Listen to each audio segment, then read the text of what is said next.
સુરેન્દ્રનગરમાં આવેલા ધાંગધ્રા સંત દેશળ દેવની પવિત્ર ધરા પર આજે સામાજિક એકતા અને સંસ્કારનું સુંદર દ્રશ્ય જોવા મળ્યું। ધાંગધ્રા ખાતે આવેલા સંત દેશળ દેવના સમાધિ સ્થળે સોરઠિયા રાજપૂત સમાજ દ્વારા ભવ્ય સમૂહ લગ્નનું આયોજન કરવામાં આવ્યું હતું।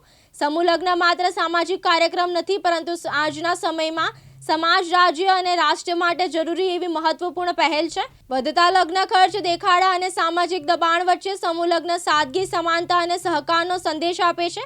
આ સમૂહ લગ્નોત્સવમાં આમંત્રિત મહેમાનો તરીકે પૂર્વ કેબિનેટ મંત્રી I.K. જાડેજા, ભાજપ પ્રમુખ નિશાંતભાઈ પ્રજાપતિ, પૂર્વ પ્રમુખ જીતુભાઈ ચૌહાણ, ધાંગધ્રા નગરપાલિકા પ્રમુખ કુલદીપસિંહ ઝાલા સહિત અનેક આગેવાનો અને મહાનુભાવો ઉપસ્થિત રહ્યા હતા।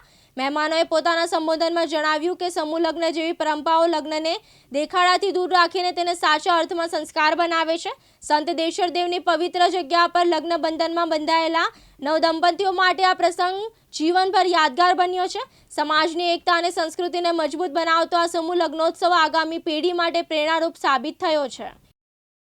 આજે સંત શ્રી દેશળ દેવની જગ્યામાં રાજપૂત સમાજના સમૂહ લગ્નનું આયોજન સમાજ દ્વારા જ્યારે હાથ ધરવામાં આવ્યું છે, નવ દંપતીઓએ આ સમૂહ લગ્નમાં જ્યારે જોડાયા છે, ત્યારે હું સમગ્ર સમાજ વતી એમને શુભેચ્છા, શુભકામનાઓ આપું છું। રાજ્ય સરકાર સમૂહ લગ્નને પ્રોત્સાહિત કરતી હોય છે અને એના માટે હવે જાગૃતતા જ્યારે વધી છે, ત્યારે અનેક દીકરા દીકરીના મા બાપ સમૂહ લગ્નમાં જોડાતા હોય છે। એવા માતા પિતાને પણ અભિનંદન આપું છું કે આપણે ખોટા રીત રિવાજોથી દૂર રહીને સમૂહ લગ્ન દ્વારા સમાજની શક્તિને વધારીએ અને સમાજની શક્તિ દ્વારા રાજ્ય અને રાષ્ટ્રને સુખી અને સમૃદ્ધ બનાવીએ। નવ દંપતીઓને હું મારી શુભકામનાઓ, શુભેચ્છા અર્પું છું।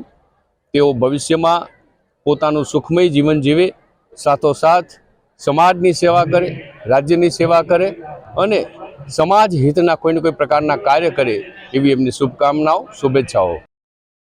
હિતેશ રાજપરા સાથે જયેશકુમાર ઝાલા, દિવ્યાંગ ન્યૂઝ, ધાંગધ્રા, સુરેન્દ્રનગર।